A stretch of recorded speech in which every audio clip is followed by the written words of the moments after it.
everyone, and welcome back to Purple Noon, a podcast. I'm Stephanie Conti, and I am here with the Rooney Mara to my Joaquin Phoenix, Savanna and Lanausse. Oh, that's cute. That's Hi, sweet, guys. right? Kind of on topic with what we're going to talk about. That's a good one, yeah. Yeah. So how you doing today, Savanna? I'm doing good. How are you? Very good. So I had just sent you a TikTok with the weirdest movie trivia I've heard about an actor in a long time. And it doesn't relate to what we're talking about like today, the movie we're going to be discussing. But I thought it was just too good not to talk about. So, and I thought it was on par because me, Savanna, and our friend Caitlin have been watching the show Girls. Oh, yeah. And so this trivia involves Adam Driver. And we like that. We're enjoying the show a lot so far. And obviously we love Adam Driver, not only, in this, but just as an actor. And apparently there are rumors from his former classmates from Juilliard.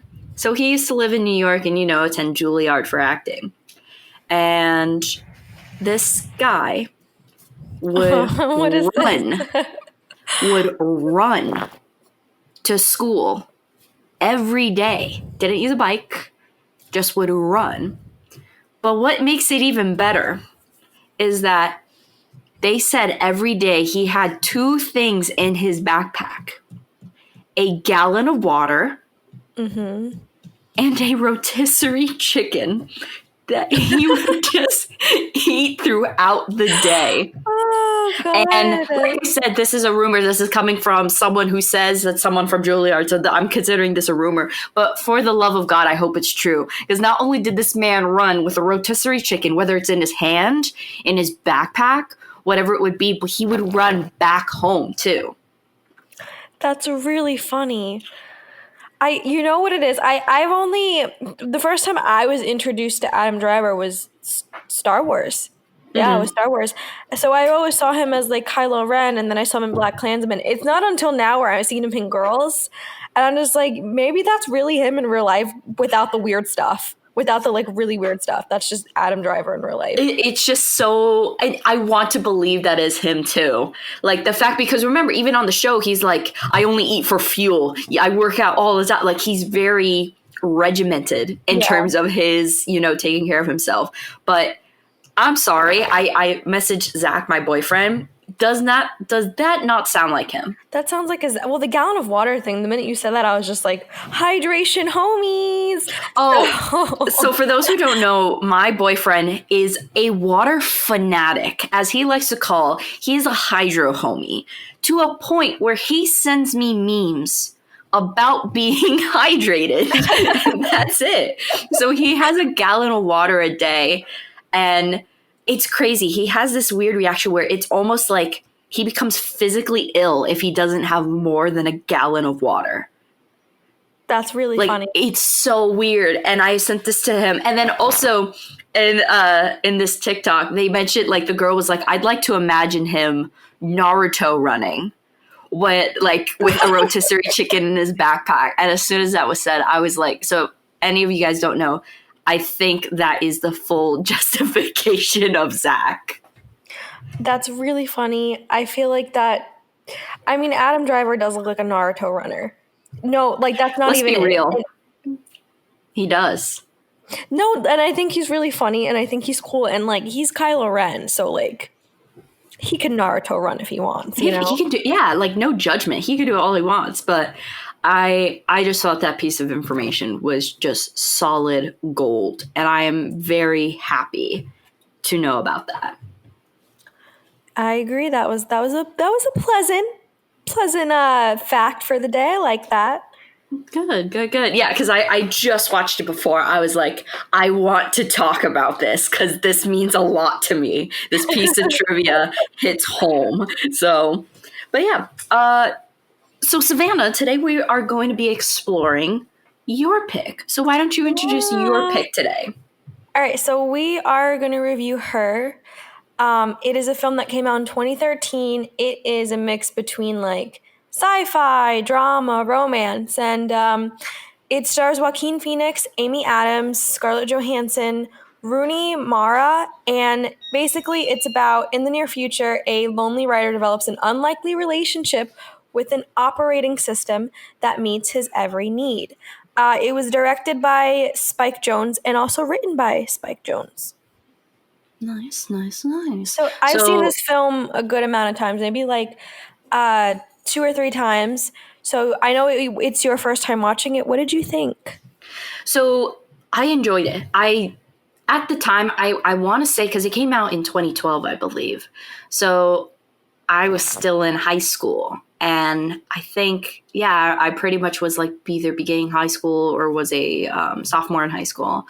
And I wanted to see it. But at the time, my parents were like, no, we know about this. There's some sexual no-nos in this at the time that I couldn't watch. But I can see why there was such a big hype and such a big, a big cloud about this film. It's a very, very good film. I enjoyed it a lot. And I'm so happy you picked a film like this during this time because, and without getting too much into spoilers, this film for 2012 didn't seem realistic in any of the sense. But today it feels almost very close to our own reality. So I thought this was a great, great pick that you could have chosen, especially during, this time with coronavirus and stuff like that, like, and technology just seemingly advancing every single day. So really great pick. Really great pick. What makes you love this film so much? Why did you pick this film personally?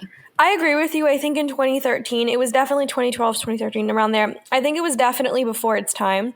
But I do think we were starting to get to that level.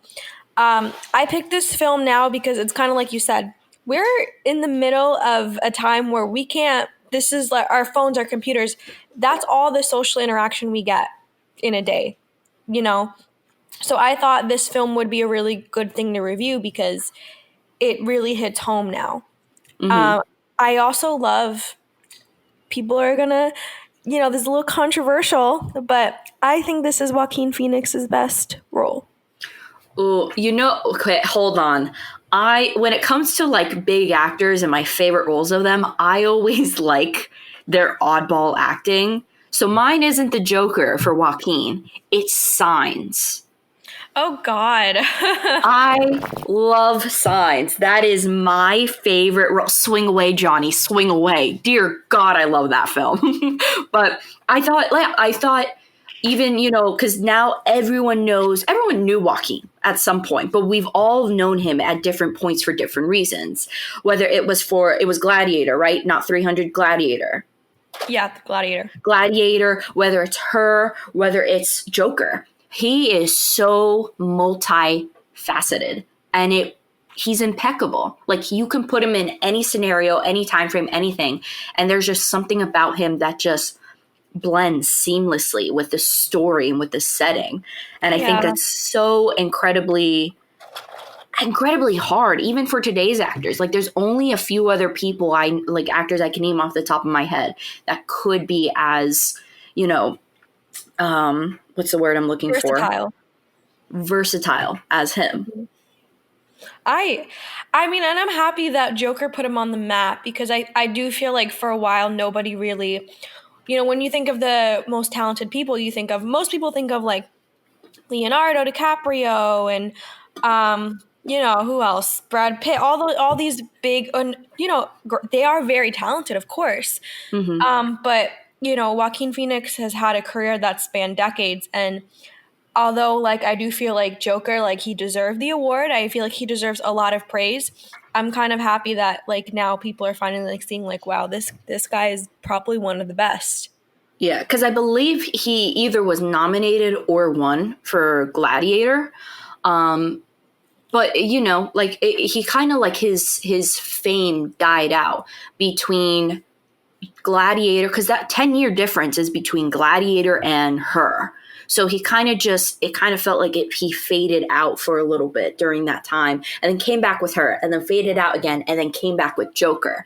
And I think he's staying high because of Joker. But so I definitely thought tell me. The year before, he was in The Master, which is a movie I want to review at some point. and he was fantastic in that movie too. He definitely has a niche for Niche. playing people who are suffering some sort of, not illness, but who are socially isolated, who are outcast. And I love that because a lot of people can't do that well, and I think he can. So I definitely think he's found his little okay, all right, sorry, my husband came. But yeah, I think he's found where he shines the most. Yeah, and it's being those oddball characters that seemingly, especially with a movie like Joker, it kind of just seems like it was made for him. And, even with I wouldn't say, like, even though he did an amazing performance, her was a little bit too normal. Like, and what I mean is like he really shines in the oddball roles. And I think, like, for example, while watching her, I was thinking, I was like, Jake Gyllenhaal could have done well too. But it's because also Jake Gyllenhaal, like, in my opinion, like Joaquin is kind of like versatile in that way. But really, like in terms of like when you're talking about Joker and Gladiator, those oddball roles, they were meant for Joaquin, and he just dominates and makes those his roles that like no one else could have done. I see what you mean by Jake Gyllenhaal. I do think a good amount of people could have done the role and done well. But I think Joaquin, one of the reasons I like this film so much is I think it represents loneliness and human singleness, how we deal with us being alone, how we deal with getting out of a breakup, how we deal with a lot of things, isolation. And one of the things I think his character does in the film is, he's not this, he's a little socially weird, in my opinion, and we'll get into that later. But I think he does a great job at not being too, I think, what is the word I'm looking for? Quirky? I don't know, like Not quirky or outcast. his toned down, I guess his toned down version of this isolated man. I think that's the key. He didn't make this man, outwardly depressed, outwardly like can't get out of bed. He looks like a bum. Like, no, like this guy seemed okay. This guy had friends and a job, and he would, play his games, and he had this routine to his life, but on the inside, he has this great monologue in the movie. He feels like he can't connect to any human emotion. So I feel like that toned down version that he decided to do, or like, excuse me, I feel like is perfect, because I feel like if you were to have a character that was just can't get out of bed and like and I think that would have been okay too, but at the end of the day, like, he related to me, and I think he relates to a lot of people, because most of us, even though we're not feeling great or we're having a really hard time in life, we still have to get up and do things and search for what we're looking for. So that's why I feel like, in a way, he was perfect for the movie. I agree. I do agree. And by all means, like, I'm not saying like that Jake No. Gyllenhaal should have taken. It's I just think like he I would said, have it's done more of well his as well. normalized roles in terms of what he's done. But I completely agree. And I do think if Joaquin had made this, or rather Spike Jonze had made this character into more of an oddball character, I don't think we would have connected as much as the director wanted us to connect. And I think also the idea of, Samantha would have been more creepy than it actually was in the film. And so let's talk about Samantha. What did you think about, so for those who don't know, Samantha is this operating system that Joaquin's Phoenix falls in love with. What did you think about the way this operating system was made and how it kind of transformed? What did you think? I really liked Samantha's role. I think, even though Joaquin did a fantastic job, I do think she is the star of the film. She's the heart and soul. And Scarlett Johansson did a really good job at, because you can only hear her voice in the movie. You never see her face. It's literally like talking to Siri. Mm-hmm. And Scarlett Johansson did a fantastic job because, you know, it's such a the OS system. It's already such a life like you feel like you're actually talking to a person, and you know it kind of is a person. It's as smart as a person, and throughout the film, you kind of see this character develop and sort of have these almost human like emotions, and I thought that was crazy. What about you? I thought it was handled really well. I thought, because, I think of movies like in terms of artificial intelligence, like AI, or not AI, I'm sorry. Well, I mean, yeah, like AI or Yeah. Ex Machina is why I was thinking, where it crosses this segment of like, yes, you have your own conscious, but you're creepy. It I like this idea how this operating system was not made to necessarily think on its own. It was made to have like almost like to think on its own based off of the people who wrote, this OS. And I like that there was this very human like quality, and obviously that's what we want to feel, but of her exploring and her doing this. And I thought it was handled really well, because things like AI can become very unsettling. And Yeah, yeah. I thought they did a great way of humanizing her, but without there's a specific test where it's like they mention it in Ex Machina, where it's like if an AI can like you don't feel like this AI is trying to be something it's not. It knows what it is, and it's just going based off what it knows how to be. It's not trying to be superior than human. It's not Right. trying to be cool. It's at the end of the day not trying to be human. It more at the end of the day represents an active conscious, a verbal conscious of someone who's just not there. I think that's a really good way of putting it. Um, I like going back to I guess Joaquin a little bit. I do like the what they did with the irony of his character. So the beginning of the movie, the first scene is Joaquin giving this personal and raw speech. And I when I first saw the movie, I was like, oh, okay, maybe it's anniversary. And come to find out, he works for a company that writes other people's like loved ones' cards, speeches, anniversary, like weddings. And I like that he's such a talented and personal writer, yet he can't communicate his own feelings. And I think that says a lot about us as a generation too. What did you think of that? Oh, I thought that was brilliant. I loved that irony that was added in, because, like you said, you have this person who is writing beautiful, poetic letters. And it's kind of weird, the idea of it. It's like you're writing letters based off letters. I know. Um, it just seems, and it also just kind of shows like how a job like that could be realistic, because for some reason, as there's this one stigma that as technology rises, we kind of dissect ourselves away from our emotions and feelings. So I like how that was brought up and how Hmm. that was explored. But I thought, in terms of the irony related to the character, I thought it made the overall meaning of the story more impactful, because you have this guy who is so afraid to be in a relationship that he's okay with being in a relationship with a operating system. And at the end of the day, the thing, not only that, I mean, I do believe there was some love and attachment between that, but he thought he could get away from all of the awkward relationship tendencies. He thought it could just be Yeah. good. And I liked how it explored, even whether it's through a phone, whatever type of, relationship that this universe had. Any type of relationship still had its troubles. It still had its doubts. And I think it also just really shows how emotionally insecure Joaquin Phoenix's character is. Which, by the way, I forgot his name. What was his name in the Oh, it's Theodore. Theodore? Isn't that Theodore cute?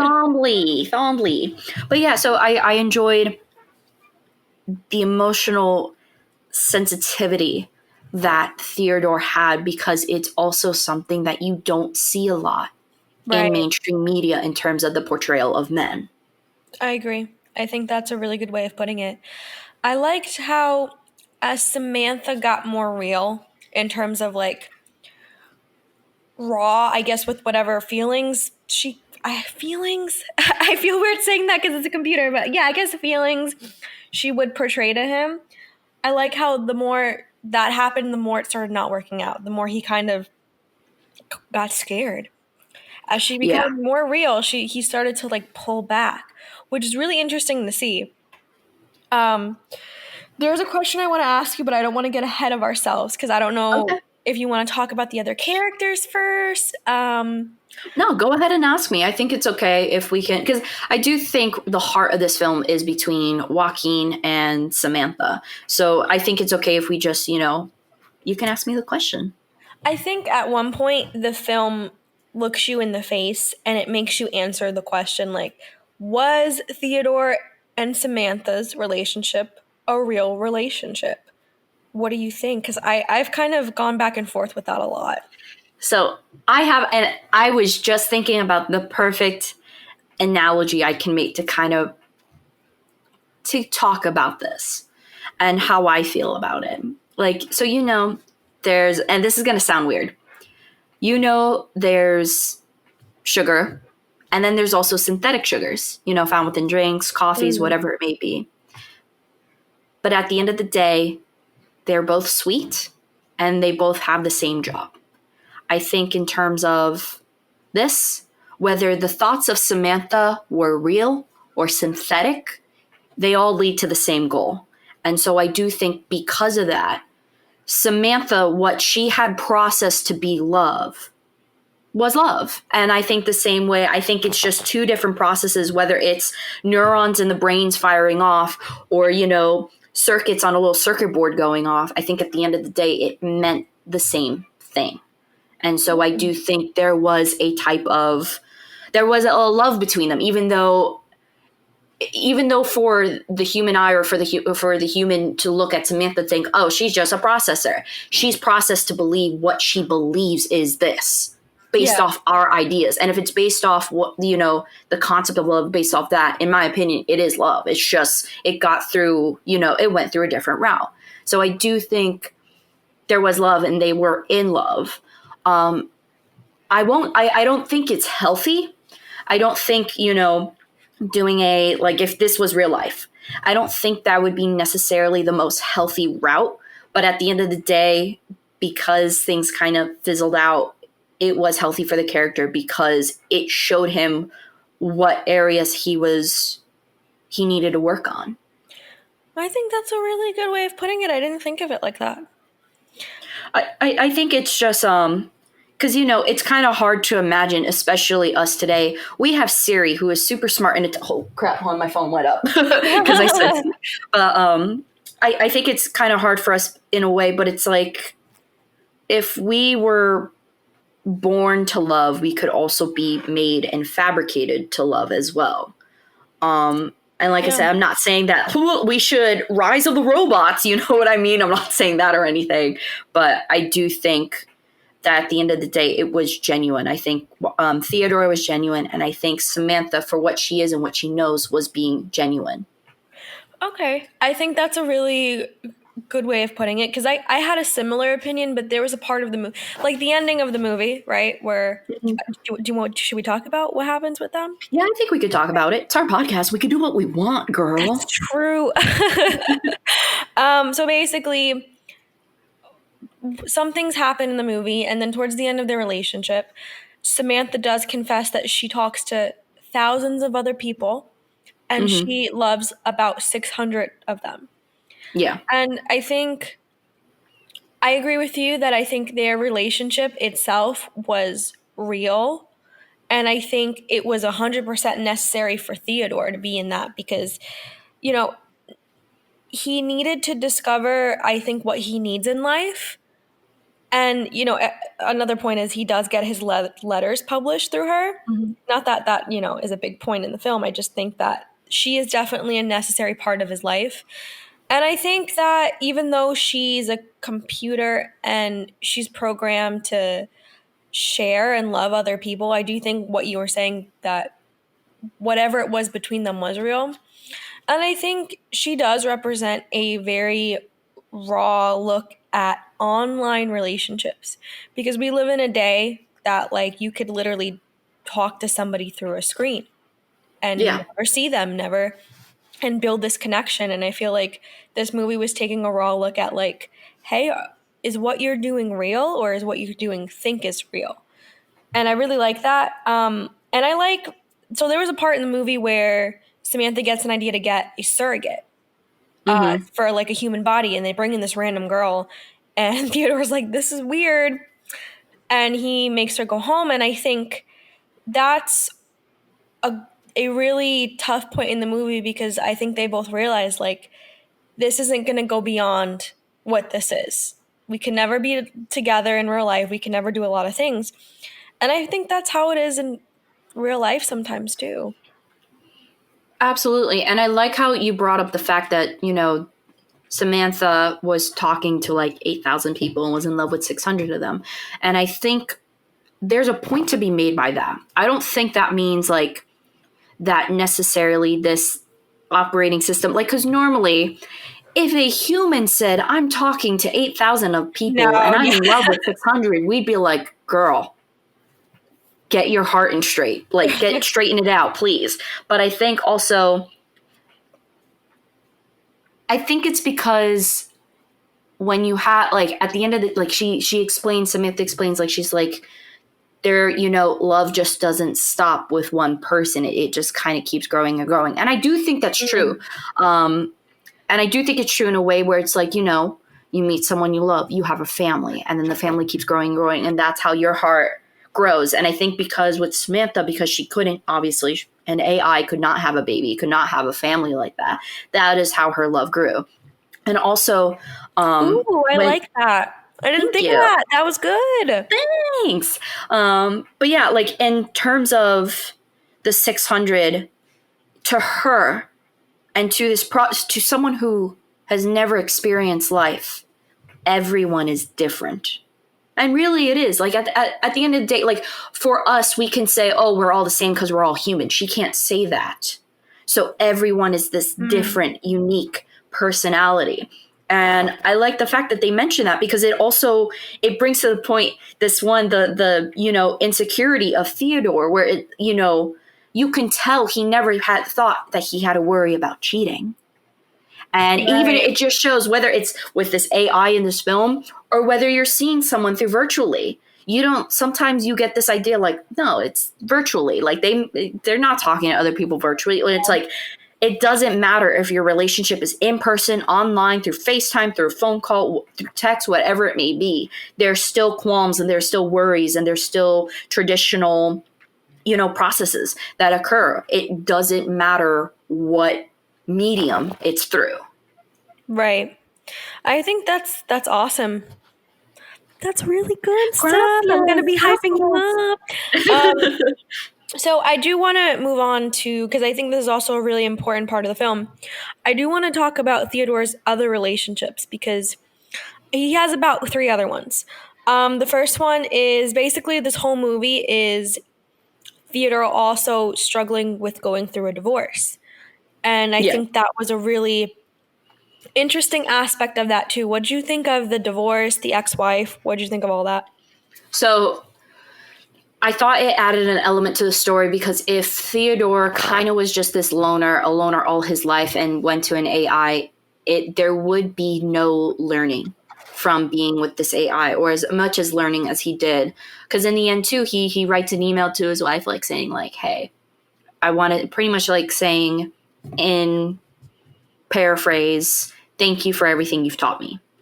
And I think that dynamic is great, because not only does it show what happened to him, where he went wrong, why he's single, but how relationships aren't easy for everyone, and especially the character Theodore.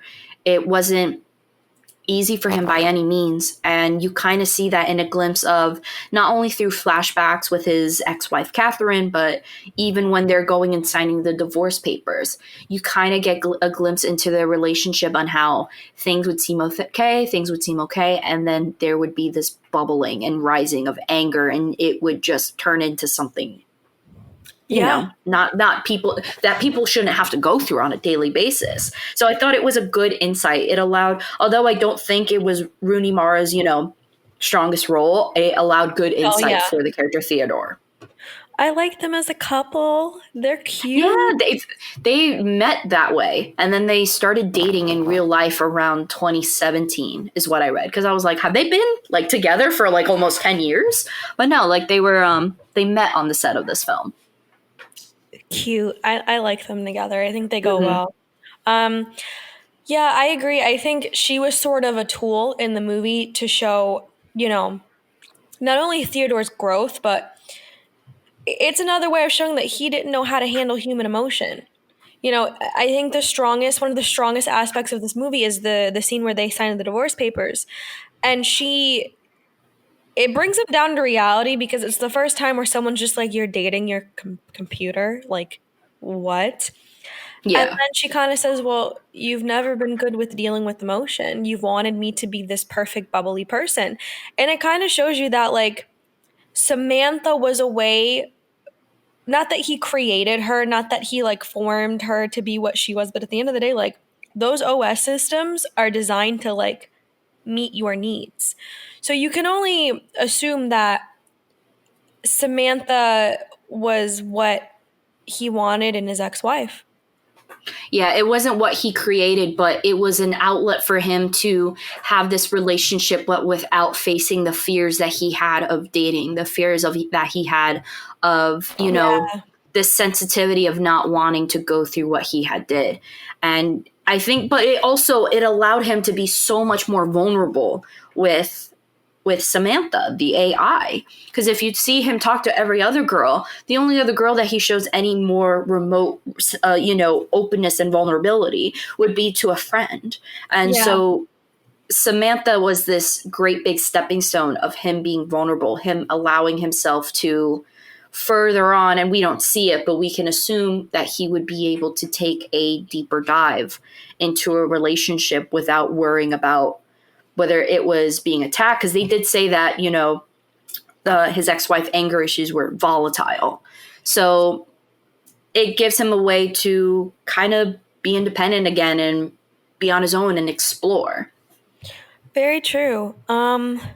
The other person I did want to talk to everybody about was the scene with Olivia Wilde where he goes on a blind date. And I thought Yeah. that was really interesting because even though he was getting pretty acquainted with Samantha and he seemed content there, I think it kind of shows that we all need human connection. Mm-hmm. We all crave human connection, even if it's not the right human connection. And you already know that he has great chemistry with Samantha. Like they talk like they're best friends. You feel very connected. They feel very connected with each other. And then he goes to meet Olivia Wilde, and it's not bad, but you could tell there's no emotional connection or friendship. They just say weird things to each other. Like, oh, Yeah, you're a it's just all tiger. drunk Grr. conversation. It's all drunk conversation. It's just two people having human interaction, and that's this, and enjoying from that. And I liked what Olivia Wilde said, because I myself, I'm the type of person too, because Olivia Wilde at some point goes like, I don't want to waste my time. I I think she was in the right. relate to that. I relate to that so much. I am a huge believer in like if something like wedges my plans, I'm in the worst mood ever. I'm like, you wasted my time. But I don't see that a lot in movies. So I was like, hey, that's how I feel often. But I thought she was a great little morsel. It kind of just showed like, and I think also for the sake of Theodore, he doesn't seem like the type of person who needs human interaction, whether or not he realized it. Yeah, And yeah. I think also and what I realized too, usually with technology, people have this sense that it keeps us indoors. But if you look at the progression from the beginning of the film to, the end, all he did was go outside with Right, right. Samantha in his pocket. And I also, I just like that little exploration there. But I thought it was a good scene, adding Olivia Wilde in, and kind of just showed him like that he is capable on going a day he is, but there's something internally withholding him, not just Samantha, but there's some type of roadblock. And then obviously you see that develop from issues that he had with his wife through flashbacks to the divorce papers. I just thought it was a great way of storytelling without actually saying like, hey, this dude has emotional issues. It wasn't just said, it was shown. I think I really loved I took a note on the monologue he says afterwards, after the date. He goes on this thing, he tells Samantha, he's like, the reason I really went is because I'm afraid that I'm never going to feel again. I'm never going to feel something new. I felt everything that I'm going to feel in my entire life. And I feel like sometimes we all feel like that. I feel like we get stuck and we're just like, that's it for the rest of my life. I've done everything fun and I'm never going to feel anything again. And I think that's really powerful because everybody in their life at some point has said to themselves, is this it?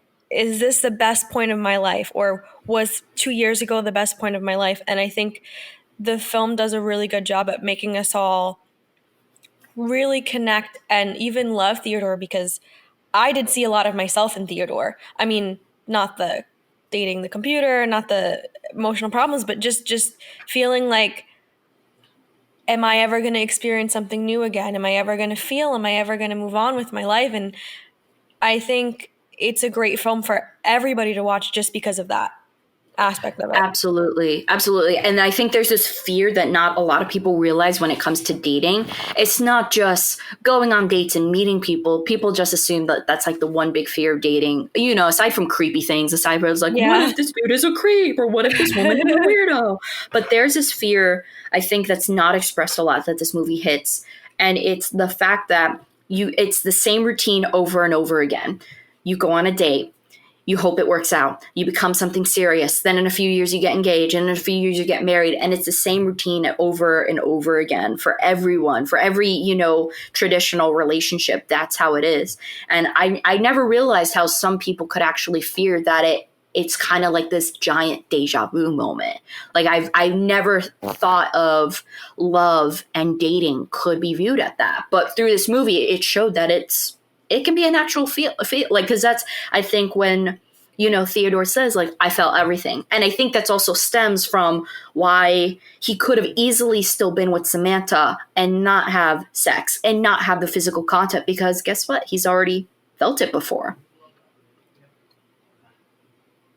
Oof, I had to take a moment to, I mean, I didn't think about, like, that's true. I feel like the reason he was just so content with being with her is because he's felt all those physical stuff. He's been in relationships, and I feel like just talking to an OS, talking to somebody that is literally in your head all day, that's a new experience in itself. Mm-hmm. Before we get on to Amy Adams' character, I do want to talk. Oh, excuse me. I want to talk more about the technical parts of the movie. Okay. He was slaying the whole film with his outfits. The red backdrop, and it's so good. It gives, and even it's so silly just because, you stick with one color throughout the film and then all of a sudden it feels futuristic, because and in real life, things aren't black and white, or rather in the movie's case, things aren't red, black and white, or really just red and white. So I thought it was a great use of color. I do wish, though, there was some type of transformation of color. Like, because I thought I had caught something.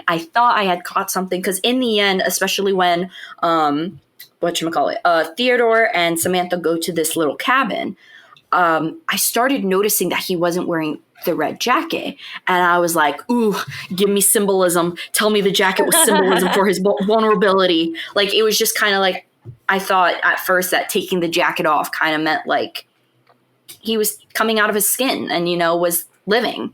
But then he put the jacket back on and it was not at the right moment. So I was like, oh, Spike, you could have done that. That would have been so good. That would have really would have appealed to me. But I thought the use of color was fantastic. And I even thought the setting, because I was like, what city is that? And apparently it's Shanghai. So everything was filmed. Yeah, like the whole cityscape and everything. It does feel more futuristic because it's it's still foreign to at least for me, someone who's never been to Shanghai, Right. or even been to like the continent of Asia. It was very foreign to me to see it like that. But I thought that was a really, really good choice to pick that as kind of like the background to the story, because it did add this very futuristic feel. Right. I agree. I loved all the colors. I loved his wardrobe. I thought he looked great in the movie. I didn't care for the mustache, but to each his own. I didn't like the mustache at all. Did He you? looked like Theodore. I mean, his name is Theodore. He had a Theodore Roosevelt mustache. But I thought the film was even like the setting was beautiful. Like Amy Adams' house in the movie, beautiful. His Yes. apartment, beautiful. Like everything was just very aesthetically pleasing. So what did you think from a directorial standpoint? What did you think of the movie? I thought it was very good. I enjoyed it. I enjoyed because it wasn't so much as like there were, besides from like because they showed landscapes and scenery a lot. And I thought that only heightened the feel that, this wasn't, it gave the feel that this wasn't, our time. There was something very futuristic about, just even though now it's just like, I know, like it's just Shanghai, Right. but it felt very futuristic. In terms of, I thought the directing worked. It told the story the way it needed to be told. I thought it could have been a little bit more daring, but at the same time, if it was a little bit more daring, it might have not vegged well with the character who wasn't as daring. So, Interesting. I mean, for what it was, I thought it was really good. I wanted a little bit more, especially, God, just the jacket. I wanted that jacket to be taken off. I wanted that symbolism, Spike. Come on. Jacket. But the use of color really made the film. It makes the film its own. And also, I loved the video games. And I love that little character that just curses at him and is like, follow me. Like, I loved that. That's really funny. I forgot about him. Also, I thought that video game idea was very cool, but I would never play a video game where my hands are just twiddling like that, like nonsensely. Because, like, he didn't use a controller. He did, like, little walking, like, mimic moments. I would be so tired if I did that. But I love the idea of the video game. And I also kind of like, I love the idea, like, in the beginning, it made me laugh really hard, was when he's talking, pretty much having like some type of Skype sex with with some service. I'm assuming it's like, the Pornhub of the future, where it's just you kind of just hear it and it's interactive. But when all of a sudden out of left field, it goes, oh yeah, get the dead cat, and it's like, what?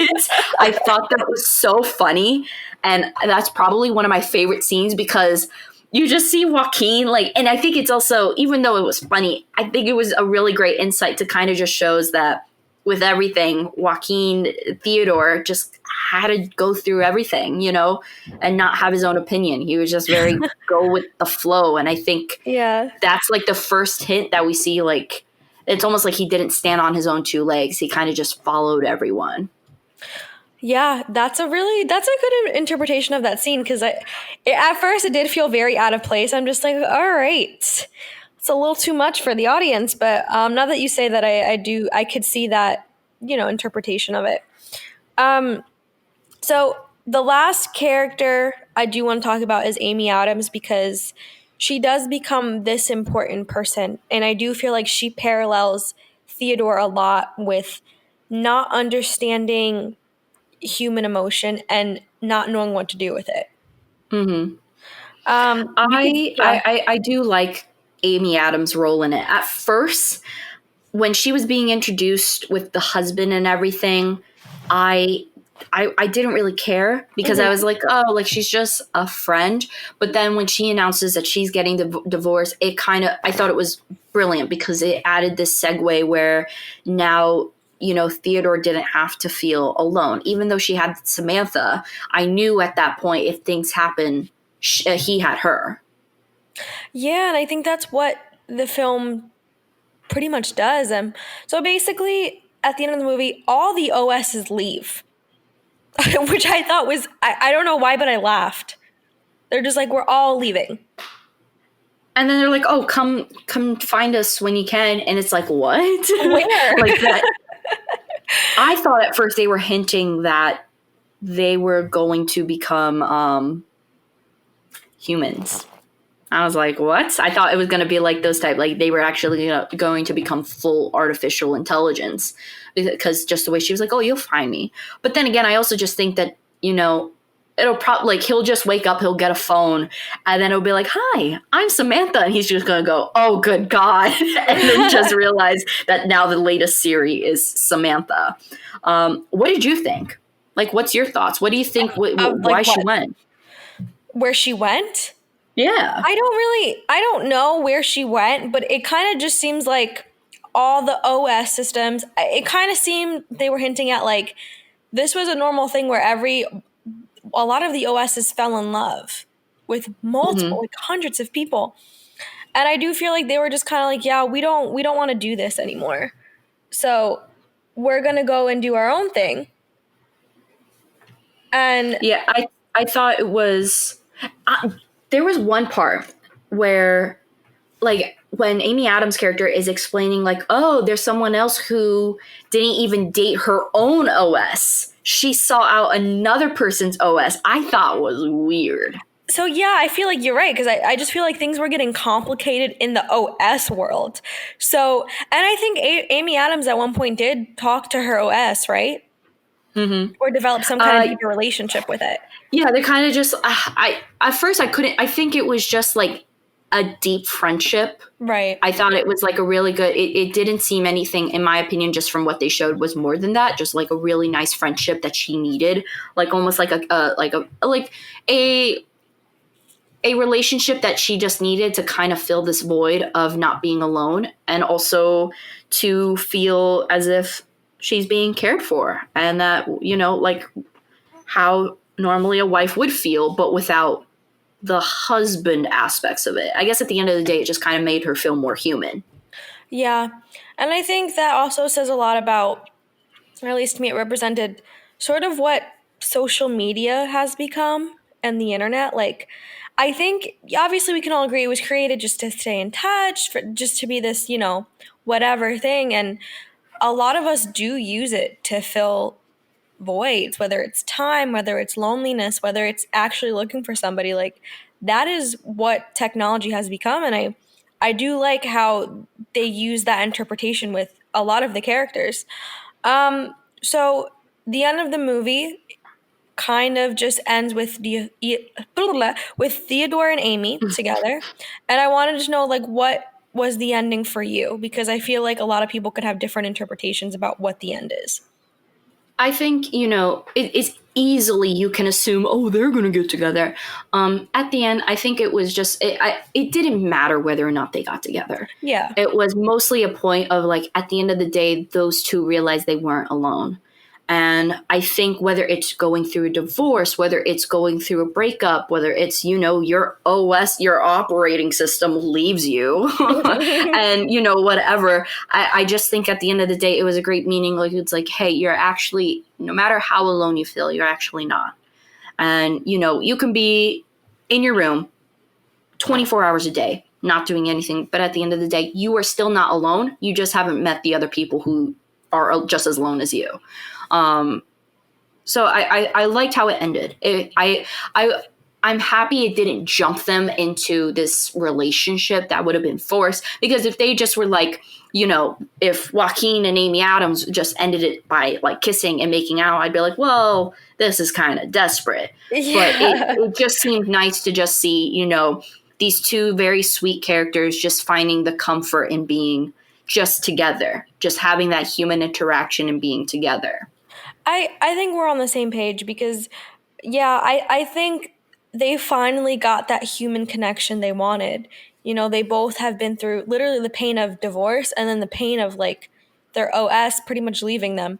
By the way, imagine getting a relationship with a computer and the computer leaves you. Dumps you. Like, oh my God.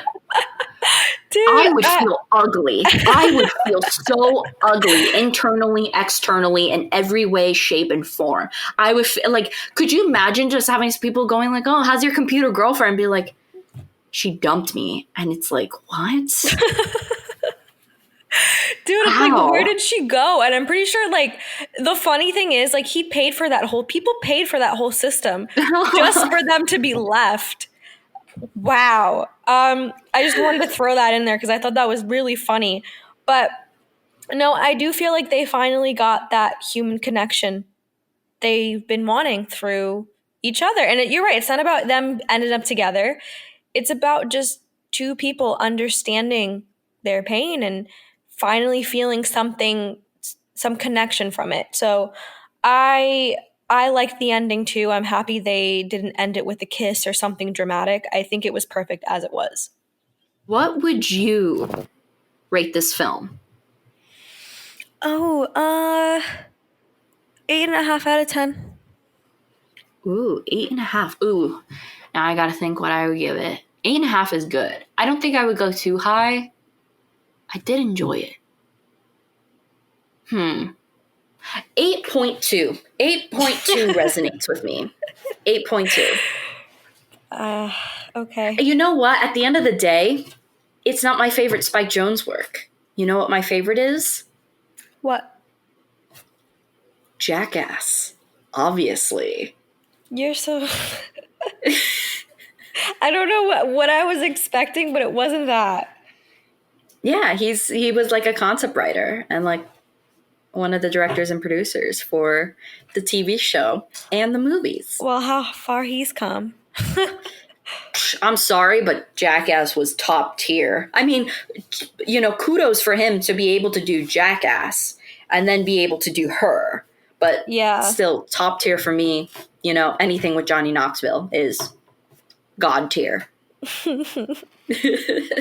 All right, so the next time you guys hear from us, what are we going to be talking about? We're going to be talking about, like, your score. We're going to be talking about the movie 8.5, right? Actually, before that, we'll be doing Lady of Shanghai. Oh, bonus episode. So I don't know exactly when that's going to be out, but there will be a bonus episode out soon within the next few weeks, and it will be The Lady from Shanghai. We're going to be recording it this weekend. But as a part of our regular schedule, it's, let's see the schedule, 8.5. Yep.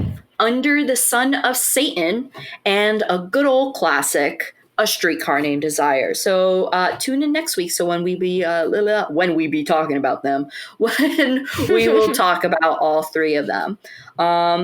And yeah, well, as always, thank you to the mighty James for supplying with our caffeine. Thank you. You the best, James. You the man. All right. And anything else you got to say, Savannah? Anything you want to plug in? Anything you want to talk about? No. I tried, but no, I'm good. I'm excited for Lady of Shanghai.